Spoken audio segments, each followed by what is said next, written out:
أعوذ بالله من الشيطان الرجيم بسم الله الرحمن الرحيم بسم الله الرحمن الرحيم. Assalamualaikum warahmatullahi wabarakatuh.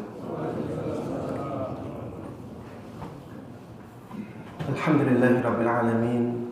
Wassalatu wassalamu ala ashrafil anbiya'i wa sayyidil mursalin Nabiina Muhammadin wa ala alihi wa sahbihi wa man tabi'ahum bi ihsanin ila yaumiddin. Para jemaah sekalian yang kami cintai dan kami hormati, alhamdulillah, segala puji hanya bagi Allah Subhanahu wa taala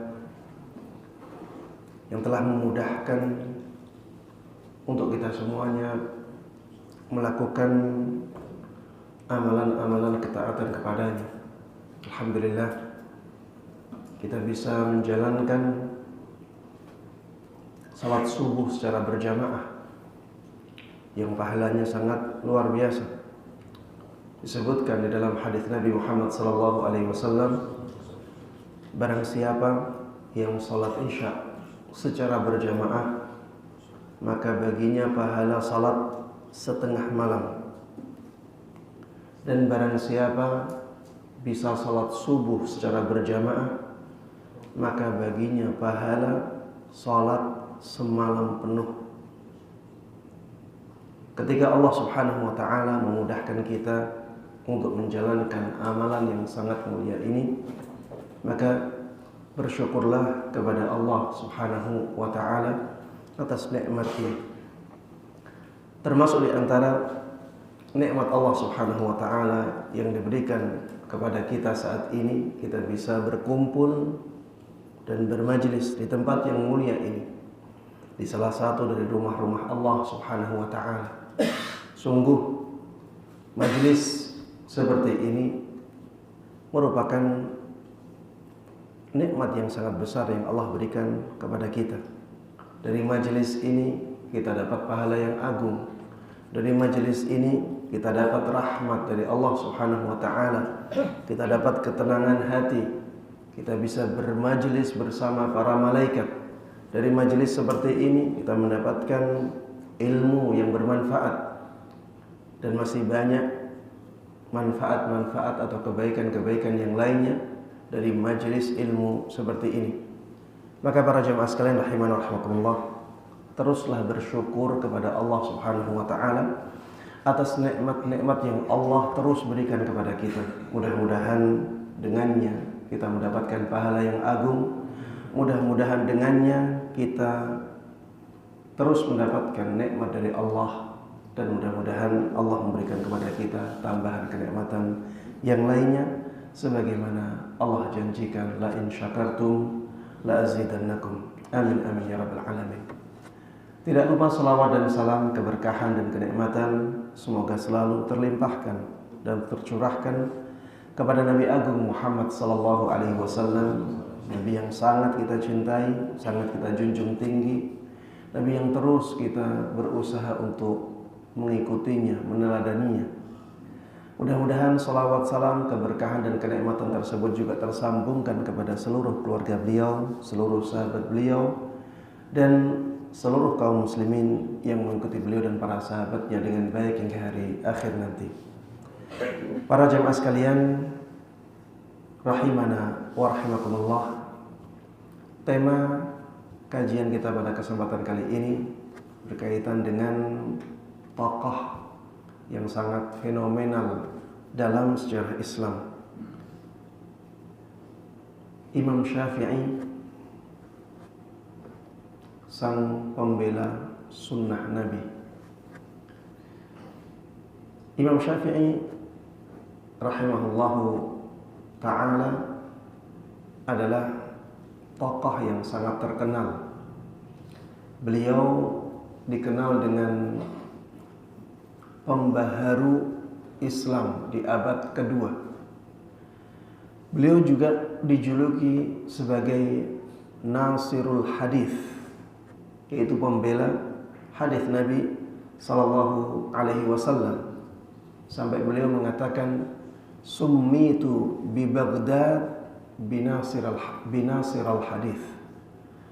Aku di kota Baghdad dijuluki dengan Nasirul Hadith, pembela hadis Nabi sallallahu alaihi wasallam.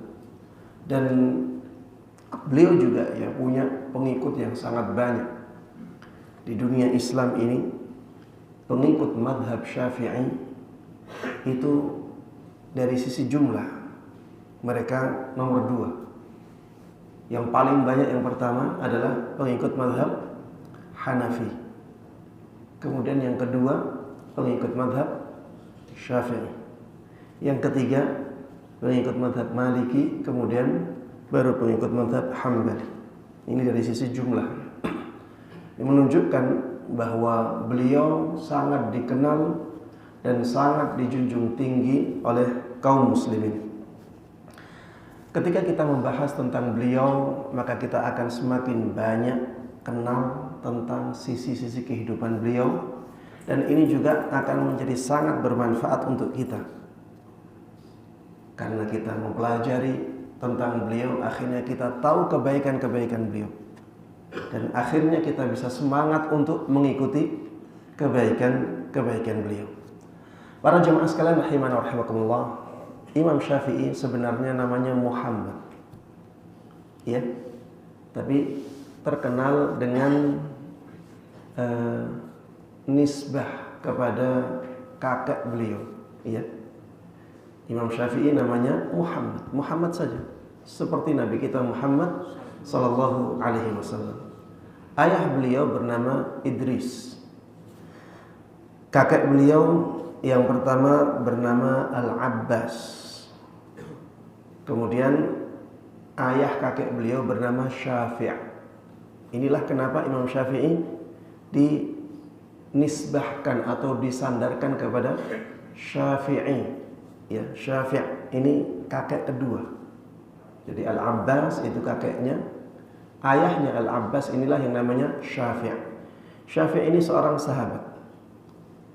Syafi' ini seorang sahabat Nabi sallallahu alaihi wasallam. Jadi antara Imam Syafi'i dengan sahabat masih sangat dekat, ya. Ayahnya Syafi' ini juga seorang sahabat. Kakeknya Syafi' sahabat. Bahkan ada yang mengatakan ayahnya, kakeknya Syafi' sahabat. Jadi 4 orang sahabat Nabi sallallahu alaihi wasallam semuanya.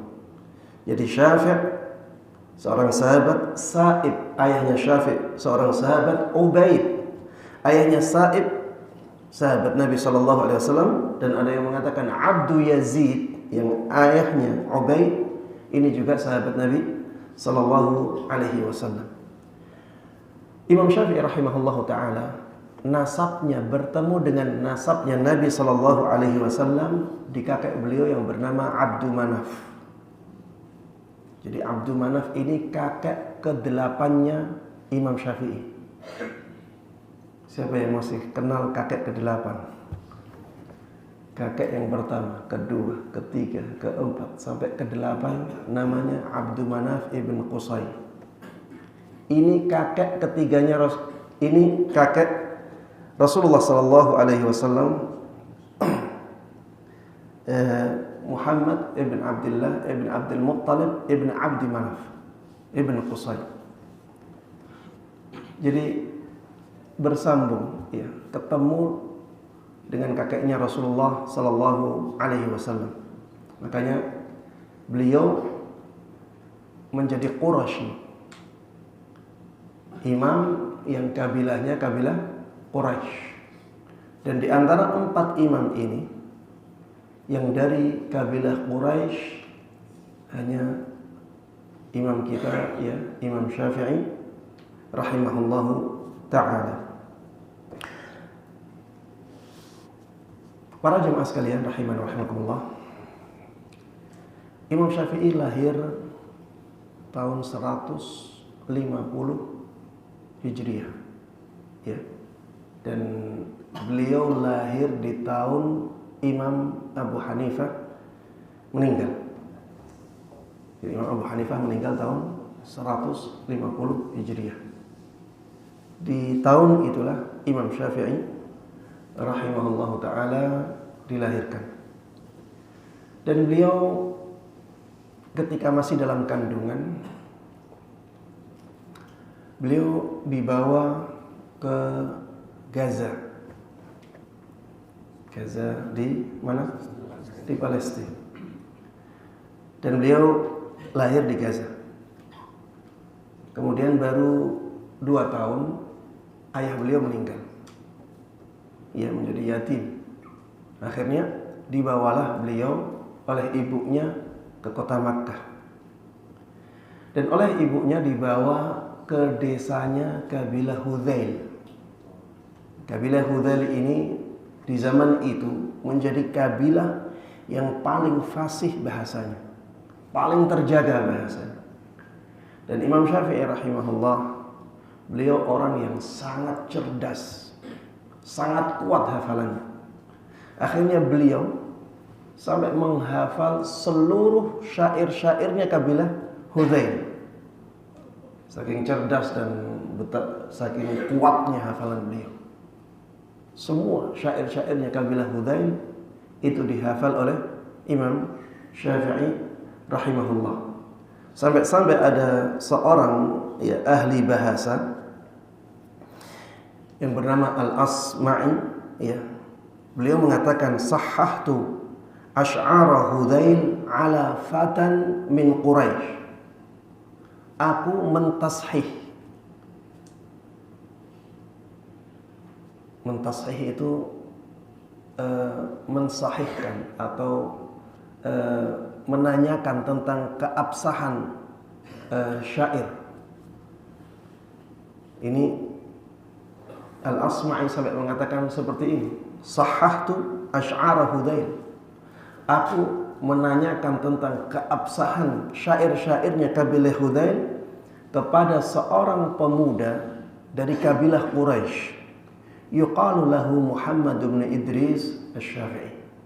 Dia disebut-sebut bernama Muhammad ibn Idris Asy-Syafi'i. Ini menunjukkan bahwa Imam Syafi'i itu ahli bahasa. Bahkan banyak ulama yang mengatakan bahwa perkataan Imam Syafi'i bisa dijadikan sebagai hujjah dalam bahasa Arab. Kalau dikatakan oleh Imam Syafi'i itu berarti kata-kata yang fasih. Para jemaah sekalian rahimana wa rahimakumullah, Imam Syafi'i rahimahullahu ta'ala punya kelebihan-kelebihan yang sangat luar biasa. Di antara kelebihan yang pertama, hafalan beliau yang sangat kuat, kecerdasan beliau. Beliau mengatakan bahwa aku hafal Al-Quran ketika umurku 7 tahun. Untuk bisa bayangkan orang umur 7 tahun saat ini. Ya, orang 7 tahun baru kelas 1 SD. Mungkin banyak dari mereka yang membaca Al-Quran saja belum lancar. Ini Imam Syafi'i rahimahullahu ta'ala. Beliau di rumah, bukan di pondok. Sudah hafal Al-Quran ketika umurnya 7 tahun. Beliau katakan sendiri, hafidhul Quran wa ana ibnu 7 sinin. Aku telah hafal Al-Quran ketika umurku 7 tahun. Wa hafidhul Muwatta wa ana ibnu 10 sinin. Dan aku hafal kitab Muwatta'nya Imam Malik ketika umurku 10 tahun. Dan disebutkan dalam sebuah kisahnya bahwa beliau menghafal Muwatta itu hanya dalam beberapa hari. Hanya dalam beberapa hari. Padahal kitab Muwatta itu kitab yang sangat tebal dan itu bukan Al-Quran, itu hadis. Dan menghafalkan hadis itu jauh lebih sulit daripada menghafalkan Al-Quran, karena Al-Quran telah dimudahkan oleh Allah Subhanahu wa taala. Wa laqad yassarnal Qur'ana lidzikri fahal min muddakir. Kata Allah Subhanahu wa taala, aku benar-benar telah menjadikan Al-Quran ini mudah untuk diingat. Tidakkah ada yang mengambil pelajaran darinya? Kalau hadis Nabi Muhammad sallallahu alaihi wasallam tidak ada yang seperti ini. Ya. Jadi menghafalkan hadis itu lebih susah daripada menghafalkan Al-Quran. Dan Imam Syafi'i rahimahullah ta'ala dalam beberapa hari bisa menghafal Muwatta'nya Imam Malik beserta sanadnya. Kecerdasan Imam Syafi'i sangat luar biasa. Dan ini merupakan kelebihan yang sangat istimewa pada beliau. Beliau sangat terkenal dengan kecerdasan. Baik, kelebihan yang kedua yang dimiliki oleh Imam Syafi'i rahimahullah ta'ala adalah semangat beliau dalam belajar dan beribadah. Semangat dalam belajar dan dalam beribadah. Beliau pernah mengatakan, kanat nahmati fir rami wa talabil ilm. Dulu hobiku itu memanah dan menuntut ilmu. Ini hobinya. Ketika dikatakan hobi berarti memang sangat semangat. Kalau ada orang hobi main sepak bola, dia banyak sekali berlatih sepak bola, bermain dengan teman-temannya. Ada orang hobi goes, dia akan sering melakukannya. Ketika dikatakan hobiku adalah memanah dan menuntut ilmu, ini menunjukkan bahwa beliau sangat semangat dalam dua hal tersebut.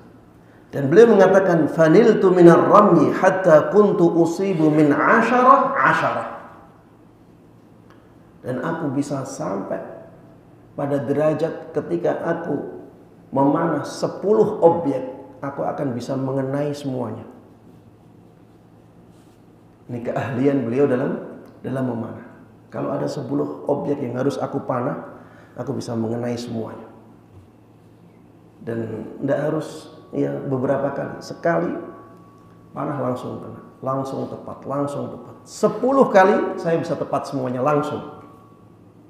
Kemudian Imam Syafi'i tidak membicarakan tentang keahlian beliau dalam ilmu agama.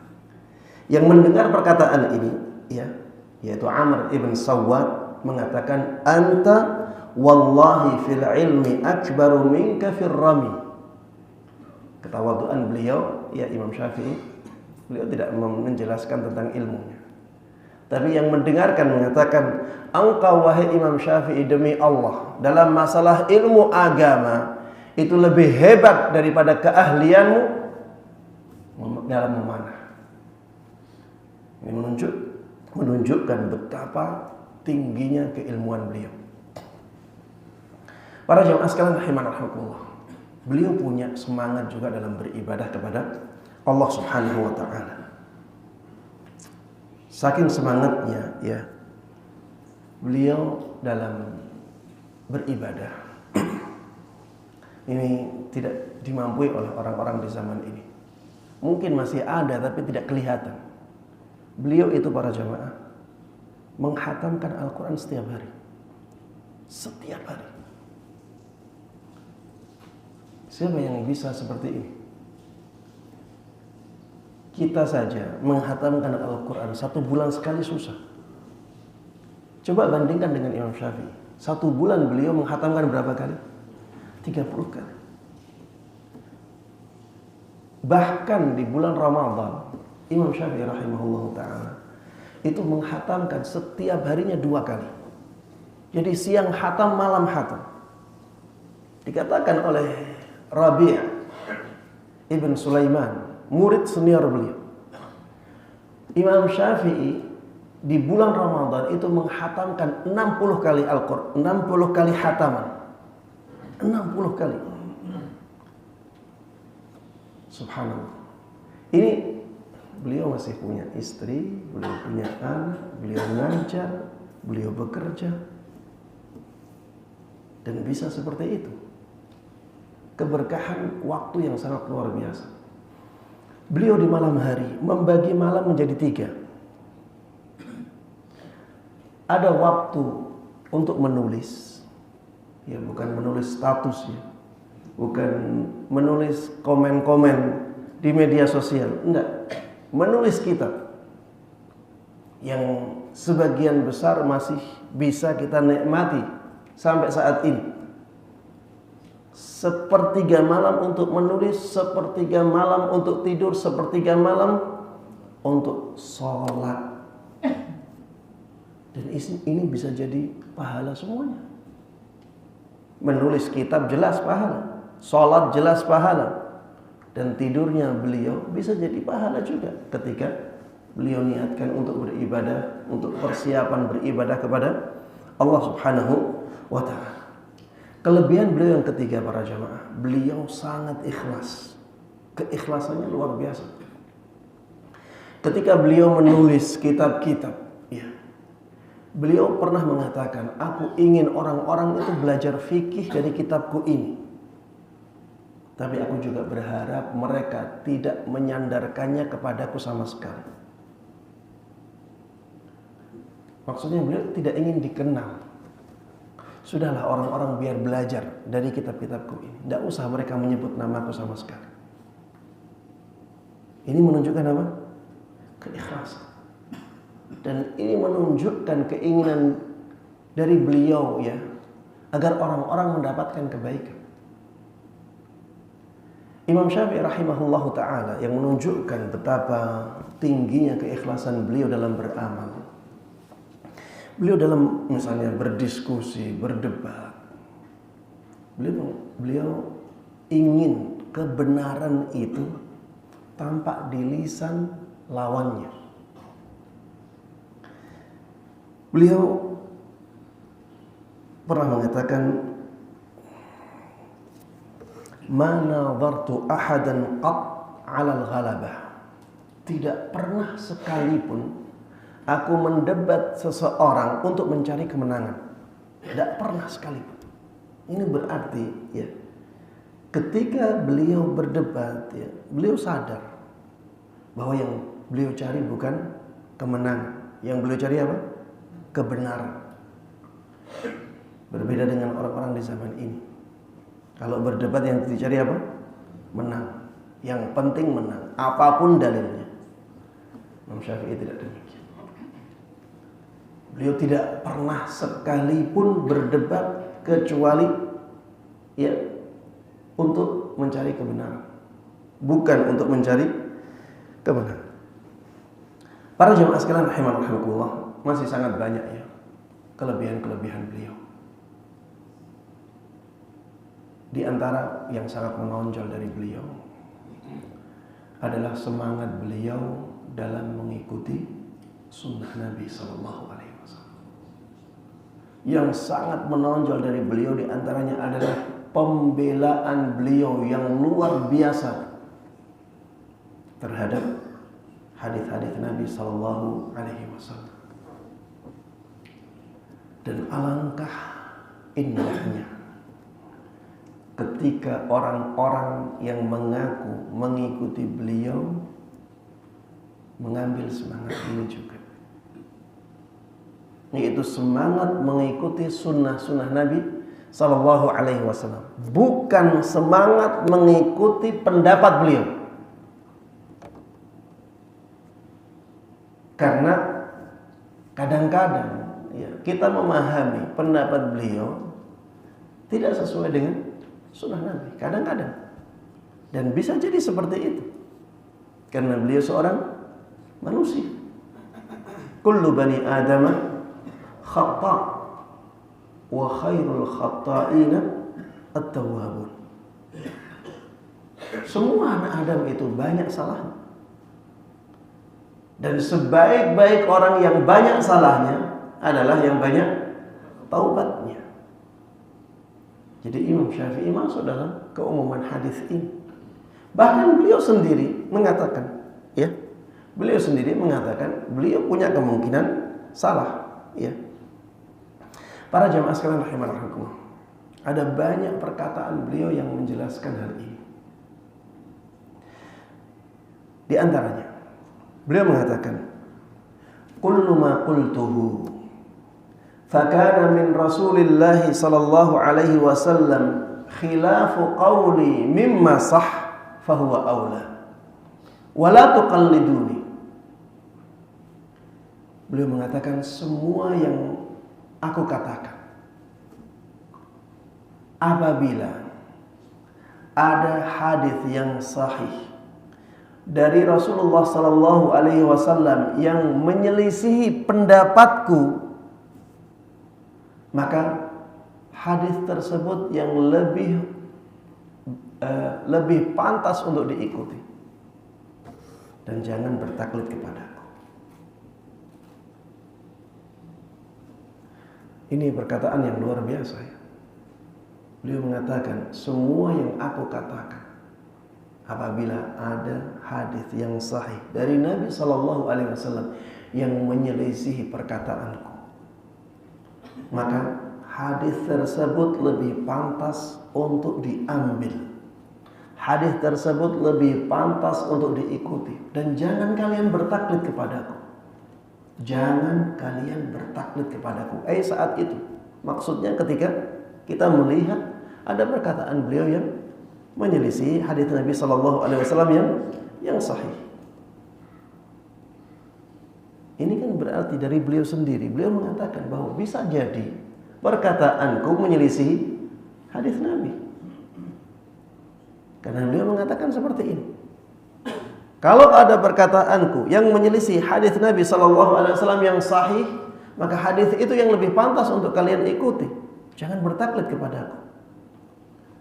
Coba kalau pengikut mazhab Syafi'i mengambil pesan ini, maka ini sesuatu yang sangat luar biasa. Imam Al-Muzani yang punya kitab Al-Mukhtasar, dalam kitab Al-Mukhtasar ini, di muqaddimahnya, di pembukaan kitabnya, beliau mengatakan, aku meringkas ilmunya Imam Syafi'i dalam kitab ini. Walaupun aku tahu bahwa Imam Syafi'i melarang orang-orang untuk bertaklid kepadanya. Tujuanku meringkas ilmunya Imam Syafi'i agar orang-orang mudah dalam melakukan ibadah kepada Allah Subhanahu wa taala. Jadi Al-Muzani itu sampai menyebutkan itu. Jangan bertaklid. Imam Syafi'i melarang. Jangan fanatik buta kepada Imam Syafi'i. Kalau kepada Imam Syafi'i saja demikian, apalagi ulama-ulama yang di bawah beliau. Para jemaah sekalian rahimani wa rahimakumullah, Imam Syafi'i rahimahullah ta'ala pernah mengatakan kepada Imam Ahmad.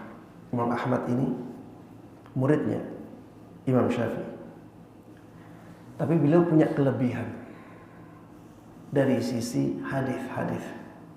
Imam Ahmad itu keilmuan hadisnya di atas Imam Syafi'i. Tapi untuk fikih, untuk usul fikih, beliau muridnya Imam Syafi'i. Imam Syafi'i mengatakan kepada Imam Ahmad dan sahabat-sahabatnya Imam Ahmad, ahlul hadis, antum a'lamu bil akhbaris sihahi minna. Ini ketawaduan Imam Syafi'i. Kalian, wahai ahlul hadis, Imam Ahmad dan para sahabatnya, kalian lebih tahu tentang hadis yang sahih daripada kita. فإذا كان خبر صحيح فأعلمني حتى أذهب إليه. Kalau ada hadis yang sahih, kabarkan kepadaku sehingga aku bisa mengambilnya. Kufiyan kana atau basriyan atau syamiyan. Baik hadis itu perawinya dari Kufah atau dari Basrah atau dari Syam, yang penting sanadnya sahih, aku akan ambil hadis tersebut. Ini menunjukkan semangat beliau dalam mengikuti hadis Nabi Sallallahu Alaihi Wasallam. Coba kalau semangat seperti ini diikuti oleh mereka yang mengaku bermadzhab Syafi'i. Ini sesuatu yang sangat luar biasa, sangat berkah, sangat banyak kebaikan. Beliau pernah mengatakan dalam perkataan beliau yang lainnya, "Idza wajadtum fi kitabi khilafa sunnati Rasulillah sallallahu alaihi wasallam faqulu biha wa da'u ma qultuhu." Apabila kalian mendapati dalam kitabku ada perkataan yang menyelisih sunnah Rasulullah sallallahu alaihi wasallam, maka katakanlah pendapat yang sesuai dengan sunnah itu. Berpendapatlah sesuai dengan sunnah itu. Tinggalkan perkataanku. Ini kata-kata yang sangat tegas ya, dari Imam Syafi'i rahimahullahu ta'ala. Maka kalau ada ya, orang-orang yang mencintai Imam Syafi'i kemudian meninggalkan perkataan beliau karena ingin mengikuti hadis, jangan sampai dicela. Kita yang mengaku sebagai orang-orang yang ahlus sunnah, manhaj kita, manhaj ahlus sunnah wal jamaah, harusnya semangat kita dalam mengikuti sunnah Nabi Sallallahu Alaihi Wasallam itu lebih kuat daripada semangat kita dalam mengikuti madhab-madhab yang ada. Kalau ada yang mengatakan, Ustaz, berarti madhab itu ada yang menyelisih sunnah, maka jawabannya, ada perkataan di dalam madhab yang menyelisih sunnah. Ada perkataan dalam madhab yang menyelisih sunnah, tapi biasanya tidak banyak. Mayoritas pendapat-pendapat dalam madhab itu sesuai dengan sunnah, karena itu tidaklah dikatakan kecuali oleh para ulama yang mereka punya semangat dalam mengikuti sunnah Nabi Sallallahu Alaihi Wasallam. Tapi walaupun seseorang punya semangat mengikuti sunnah, tetap saja dia sebagai manusia. Dalam berijtihad bisa jadi dia salah. Dan itu telah disabdakan oleh Nabi kita Muhammad sallallahu alaihi wasallam. Apabila ada seorang hakim, dia berijtihad, kemudian dia benar, maka dia dapat pahala 2. Kalau dia berijtihad salah, maka dia dapat 1 pahala. Ini seorang hakim. Hakim itu di zaman dulu adalah orang-orang yang berilmu. Karena tanpa ilmu dia tidak akan bisa memutuskan perkara yang ada di depannya. Walaupun dia berilmu, walaupun dia semangat untuk mengikuti sunnah Nabi Sallallahu Alaihi Wasallam, tetap saja ada kemungkinan salah. Makanya Imam Syafi'i rahimahullahu ta'ala berpesan dengan pesan-pesan seperti ini. Kalau kalian mendapatkan dalam kitabku sesuatu yang menyelisih sunnah Rasulullah Sallallahu Alaihi Wasallam, maka tinggalkan perkataanku, ikuti sunnah itu. Beliau juga mengatakan, kullu mas'alatin takallamtu fiha sahhal khabaru fiha 'anil nabiy sallallahu alaihi wasallam 'inda ahli an-naqli bi khilafi ma qultu fa ana raji'un 'anha fi hayati wa ba'da mamati. Setiap masalah yang aku bahas, setiap masalah yang aku bahas, tapi ternyata di dalam masalah itu ada hadis yang disahihkan oleh ahlul hadis, dan ternyata hadis itu menyelisih perkataanku, maka beliau katakan, saya rujuk dari perkataan itu. Saya rujuk dari perkataan itu. Bahkan beliau mengatakan, fi hayati wa ba'da mamati.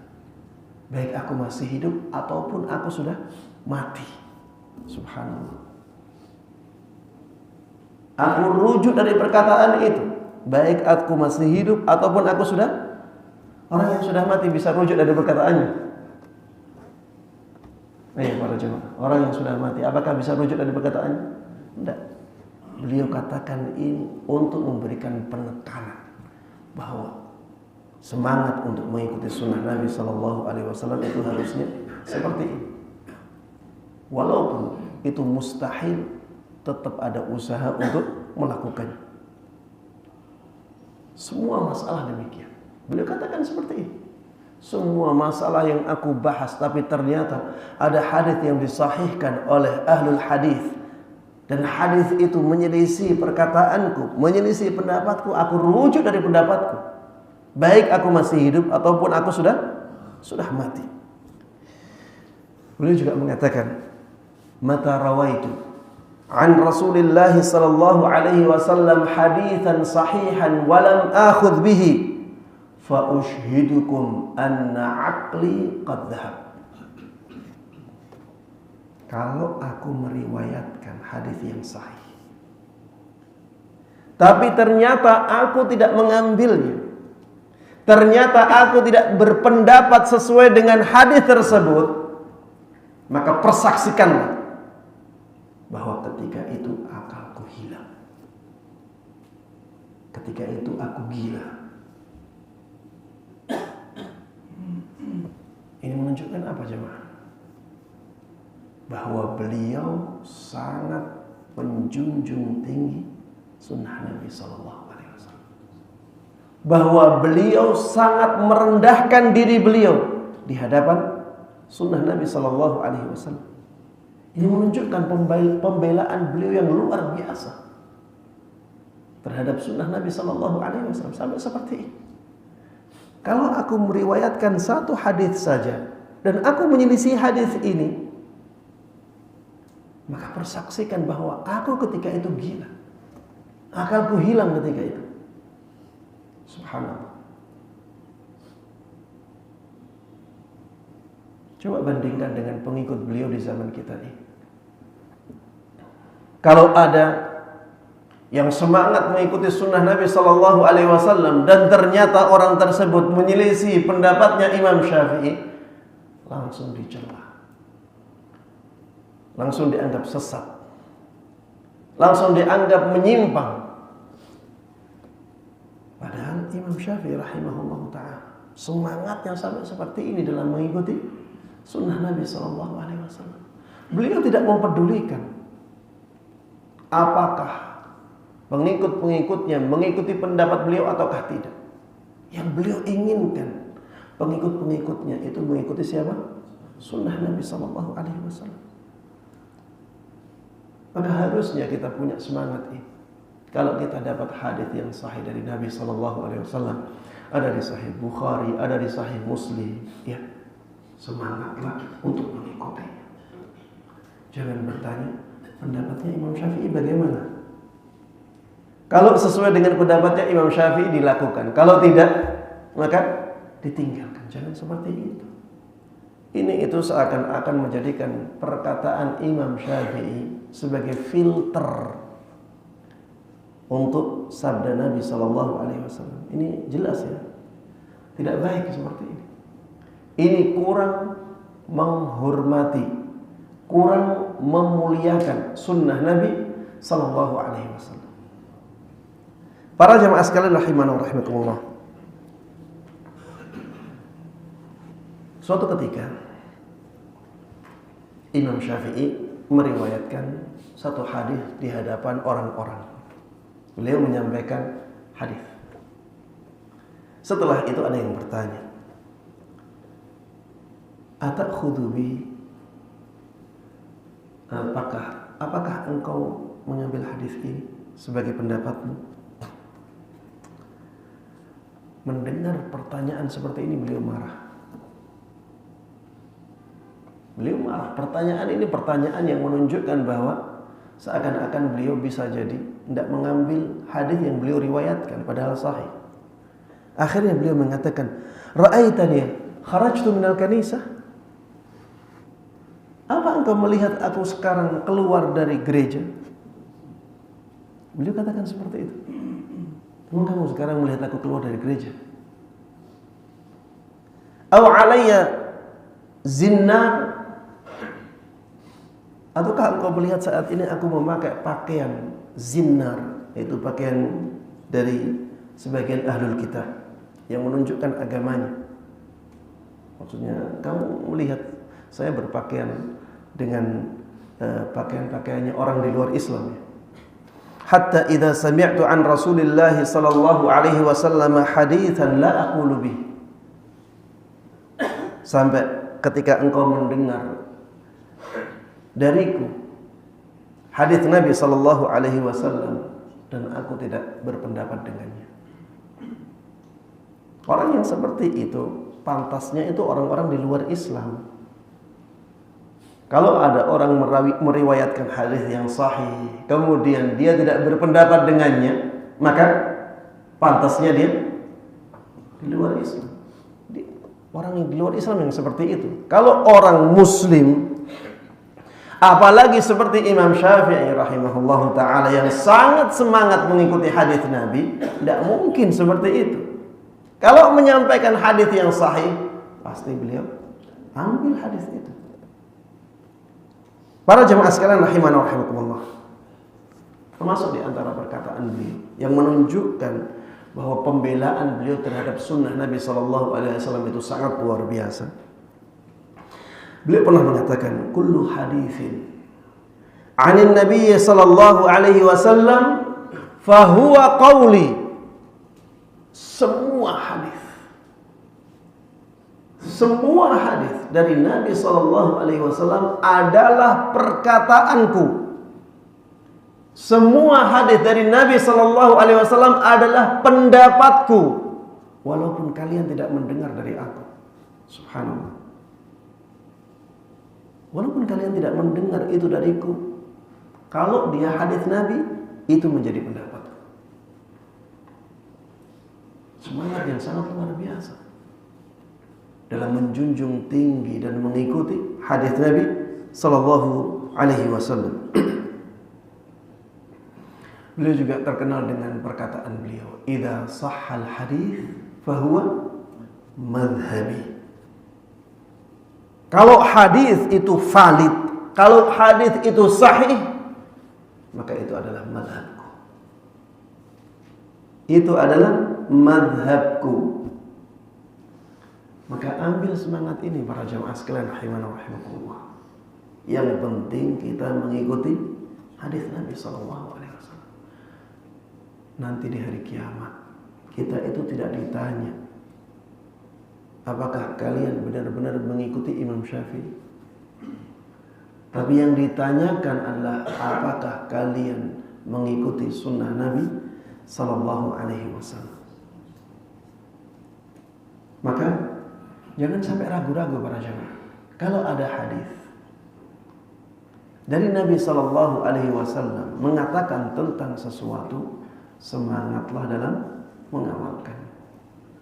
Semangatlah dalam mengamalkannya. Tentunya ya, setelah kita benar-benar memahami hadis tersebut apa maknanya, ya. Tentunya setelah kita memahami penjelasan para ulama tentang hadis tersebut. Karena bisa jadi ya, sebuah hadis maknanya kelihatannya A, tapi sebenarnya yang dimaksud adalah B. Dan seringkali orang awam salah memahami hadis Nabi sallallahu alaihi wasallam. Maka di sini perlu ya kita rujuk kepada penjelasan para ulama. Beliau juga mengatakan, ya, Imam Syafi'i rahimahullahu taala, dan perkataan ini menunjukkan semangat beliau dalam mengikuti sunnah Nabi sallallahu alaihi wasallam. Idza sahhal hadis fadribu biqauli al-haid. Apabila hadis sudah sahih, maka lemparkan pendapatku ke tembok. Sudah, buang pendapatku. Kalau hadis sudah sahih, buang pendapatku, lemparkan ke tembok. Ini menunjukkan bahwa beliau sangat menjunjung tinggi sunnah Nabi sallallahu alaihi wasallam. Beliau sangat merendahkan diri beliau di hadapan sunnah Nabi sallallahu alaihi wasallam. Beliau juga pernah mengatakan, "Idza wajadtum sunnatan fattabi'uha wala taltafitu ila qawli ahadin. Kalau kalian mendapati ada sunnah Nabi Sallallahu Alaihi Wasallam, maka ikuti sunnah itu. Jangan menoleh ke perkataan siapapun. Jangan melihat perkataan siapapun. Sudah, itu sunnah sudah cukup. Tidak perlu ada penjelasan tentang apakah ada yang menjalankannya ataukah tidak. Tidak perlu. Yang penting itu sunnah Nabi Sallallahu Alaihi Wasallam, maka sudah cukup. Para jamaah sekalian rahimakumullah, beliau Imam Syafi'i sering menggantungkan pendapat beliau kepada kesahihan hadis. Beliau sering menggantungkan pendapat beliau kepada kesahihan hadis. Ya. Misalnya, kalau hadis ini sahih, maka aku berpendapat dengan. Mungkin ketika itu beliau tidak bisa menilai keabsahan hadis, sehingga beliau menulis dengan tulisan seperti ini. Kalau memang hadis ini sahih, maka aku berpendapat dengan hadis. Ini menunjukkan semangat beliau yang sangat luar biasa dalam mengikuti hadis Nabi Sallallahu Alaihi Wasallam. Dan beliau tulis di kitab Al-Um dalam beberapa tempat beliau katakan seperti itu. Aku akan berpendapat dengan pendapat ini kalau hadis ini sahih. Kalau hadis ini sahih, maka inilah pendapat yang paling kuat. Karena mungkin beliau ketika itu tidak ada waktu untuk melihat sanad hadisnya. Akhirnya beliau tulis seperti itu. Dan ini juga menunjukkan kejujuran beliau. Ini juga menunjukkan semangat beliau dalam mengikuti hadis Nabi. Ini juga menunjukkan bahwa beliau itu sangat menjunjung tinggi sunnah Nabi Sallallahu Alaihi Wasallam. Imam Ahmad rahimahullah ta'ala, ini imam yang benar-benar menjadi murid yang berbakti kepada gurunya, Imam Syafi'i. Imam Ahmad itu mengatakan kepada anaknya, aku sejak 30 tahun yang lalu selalu mendoakan Imam Syafi'i. Imam Ahmad, aku sejak 30 tahun yang lalu selalu mendoakan Imam Syafi'i. Siapa di antara kita yang melakukan seperti ini kepada gurunya? Jarang. Imam Ahmad mengatakan rahimahullah, kana Syafi'i idza thabata 'indahu al-khabar qalladah. Dahulu Imam Syafi'i kalau mendapatkan hadis yang sahih, beliau langsung bertaklid kepadanya. Langsung mengikuti. Tidak mikir yang lain. Beliau langsung mengikuti. Yang penting hadisnya sahih. Kenapa beliau sampai dijuluki sebagai Nasirul Hadis? Sampai beliau mengatakan summitu bi Baghdad bi Nasiril Hadis. Aku di Baghdad dijuluki sebagai pembela hadis. Kenapa? Karena beliau banyak menulis tentang bantahan-bantahan kepada orang-orang ahlul kalam ketika itu. Orang-orang Mu'tazilah yang mereka tidak berdalil dengan hadis ahad. Hadis ahad itu apa, Ustaz? Hadis ahad itu hadis yang bukan mutawatir. Hadis yang bukan mutawatir itu yang bagaimana? Hadis mutawatir itu jemaah, hadis yang diriwayatkan oleh banyak orang. Hadis yang diriwayatkan oleh banyak sekali orang, sampai-sampai orang akan mengatakan tidak mungkin hadis ini bohong. Jadi hadis mutawatir itu hadis yang memang tidak bisa kita ingkari. Saking banyaknya perawinya pada setiap tabaqahnya, pada setiap perawinya. Misalnya dari Rasulullah Sallallahu Alaihi Wasallam Para sahabat meriwayatkan dari Rasulullah ini harus jumlahnya banyak. Sampai kita mengatakan hadis ini tidak mungkin lemah, tidak mungkin dusta. Nanti dari para sahabat ini harus ada perawi-perawi yang sangat banyak lagi. Sampai kita mengatakan tidak mungkin hadis ini dusta. Nanti dari tabi'ut tabi'in meriwayatkan dari tabi'in. Perawinya dari tabi'ut tabi'in harus banyak juga. Sampai kita mengatakan mustahil hadis ini dusta. Inilah hadis mutawatir. Hadis mutawatir ini sedikit sekali.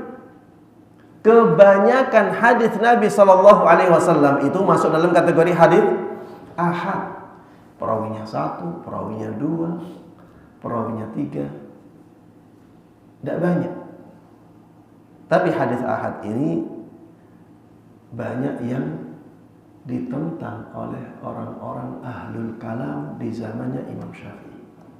Sampai akhirnya beliau menulis bantahan untuk mereka dan beberapa kali. Dan dalil beliau dalam membela hadis Nabi sallallahu alaihi wasallam ini sangat panjang. Ya, Anda pernah membaca buku ya tentang penjelasan dalil-dalilnya Imam Syafi'i ketika membantah itu sampai puluhan halaman untuk membela hadis ahad itu, untuk membantah orang-orang tersebut. Makanya ya beliau sampai dijuluki sebagai nasirul hadis. Ini pembela hadis Nabi sallallahu alaihi wasallam yang sebenarnya. Makanya para jemaah sekalian rahimakumullah, kita yang mengaku sebagai pengikutnya Imam Syafi'i, ikutilah beliau dalam semangat beliau mengikuti hadis Nabi sallallahu alaihi wasallam, baik dalam masalah fikih maupun dalam masalah akidah. Jadi Imam Syafi'i punya akidah tidak? Punya. Imam Syafi'i jelas punya fikih, makanya banyak yang menyandarkan mazhab fikihnya kepada beliau. Imam Syafi'i punya akidah tidak? Punya. Ikuti juga akidah beliau. Jangan fikihnya mengikuti fikihnya Imam Syafi'i, kemudian akidahnya mengikuti akidahnya orang lain. Ikuti akidah Imam Syafi'i. Dan Imam Syafi'i dalam akidah juga benar-benar mengikuti sunnah Nabi sallallahu alaihi wasallam. Dalam masalah asma wa sifat, beliau menetapkan semua nama dan sifat Allah Subhanahu wa taala yang ada dalam Al-Qur'an dan dalam hadis Nabi sallallahu alaihi wasallam tanpa takwil sama sekali. Dan beliau katakan ini dalam beberapa perkataan beliau. Ya, misalnya beliau pernah mengatakan di dalam kitab Ar-Risalah Imam Syafi'i, ini tentang usul fikih, tapi di pembukaannya beliau katakan huwa kama wasafa nafsahu. Allah itu sebagaimana ya yang beliau sifatkan untuk dirinya sendiri. Allah Subhanahu wa taala itu sebagaimana sifat yang dia berikan kepada dirinya sendiri. Berarti Imam Syafi'i rahimahullahu ta'ala menetapkan semua sifat untuk Allah Subhanahu wa ta'ala yang disebutkan di dalam Al-Quran dan di dalam hadis Nabi sallallahu alaihi wasallam. Karena yang ada dalam hadis Nabi tentang sifat-sifat Allah itu tentunya dari Allah Subhanahu wa ta'ala. Wa fawqa ma yasifuhu bihi khalquhu. Dan Allah Subhanahu wa ta'ala itu hakikatnya di atas sifat yang diberikan oleh makhluknya. Allah Subhanahu wa ta'ala itu hakikatnya di atas sifat yang diberikan oleh makhluk. Kalau misalnya ada makhluk mensifati Allah dengan sifat tertentu, Allah di atasnya. Ini perkataan Imam Syafi'i rahimahullahu ta'ala. Beliau juga mengatakan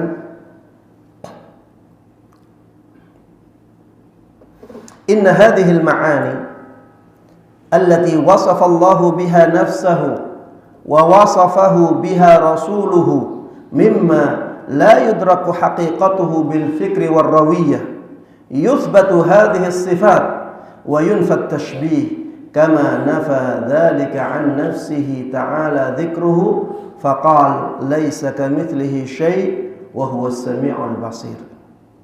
Sesungguhnya sifat-sifat ini yang Allah sifatkan untuk dirinya sendiri dan diberikan oleh Nabi sallallahu alaihi wasallam adalah hal-hal yang hakikatnya tidak bisa dipahami, tidak bisa dinalar oleh akal. Sifat-sifat yang seperti ini harus ditetapkan dan harus dihilangkan tashbihnya. Jadi kita menetapkan sifat tersebut tanpa menyerupakannya dengan sifat makhluknya. Sebagaimana Allah sendiri menafikan hal tersebut di dalam firman-Nya, "Laisa kamitslihi syai' wa huwas sami'ul basir." Tidak ada sesuatu pun yang sama dengan Allah Subhanahu wa taala, dan Allah adalah Zat yang Maha mendengar lagi Maha melihat. Ya, ini menunjukkan bahwa Imam Syafi'i akidahnya itu akidah salaf. Beliau menetapkan semua sifat tanpa takwil, tanpa tashbih, tanpa ta'til, ya. Beliau tidak menyerupakan Allah Subhanahu wa taala dengan makhluknya, meskipun ya sifat-sifat tersebut ya ada sisi keserupaannya, seperti Maha mendengar. Makhluknya mendengar tidak? Mendengar. Ada keserupaan di situ. Tapi pendengaran Allah tidak boleh kita samakan dengan pendengaran makhluk. Allah melihat, makhluk melihat. Kita melihat tidak? Iya. Maka kita nafikan tasybih. Allah Maha melihat, tapi penglihatan Allah tidak sama dengan penglihatan makhluk. Begitu pula dengan sifat-sifat yang lain, seperti misalnya wajah. Allah punya wajah, manusia juga punya wajah. Apa yang menunjukkan bahwa Allah punya wajah? Firman Allah Subhanahu wa taala, "Kullu syai'in halikun illa wajah." Segala sesuatu akan rusak kecuali wajahnya. Kecuali wajahnya Allah Subhanahu wa taala tidak akan rusak. Mungkin ada yang bertanya, "Ustaz, itu kan maksudnya dzikrul ba'di wa iradatul kulli." Ini uslubnya orang Arab. Menyebutkan bagian dari sesuatu, tapi yang diinginkan semuanya. Jadi yang disebutkan wajahnya, yang diinginkan semua zat Allah Subhanahu wa taala. Kita katakan iya. Walaupun yang diinginkan semuanya, tapi itu menunjukkan ada wajah bagi Allah Subhanahu wa taala. Kalau kita mengatakan saya tidak melihat batang hidungnya si fulan, apakah yang kita maksud itu batang hidungnya saja ataukah semuanya? Semuanya. Tapi bukankah ada hidungnya? Iya, ada hidungnya. Jadi benar yang diinginkan semua zat Allah enggak akan rusak, iya. Tapi itu menunjukkan bahwa Allah punya wajah. Allah juga berfirman dalam ayatnya, "Wa yabqa wajhu rabbika dzul jalali wal ikram." Dan wajah Allah yang punya keagungan dan kemuliaan itu akan terus kekal. Ini menunjukkan bahwa Allah itu punya wajah. Memang zat Allah akan kekal semuanya, iya. Tapi penyebutan wajah menunjukkan Allah Subhanahu wa taala punya wajah. Maka kita katakan wajah Allah tidak sama dengan wajah makhluknya. Inilah maksud dari perkataan Imam Syafi'i. Kita nafikan sisi persamaannya.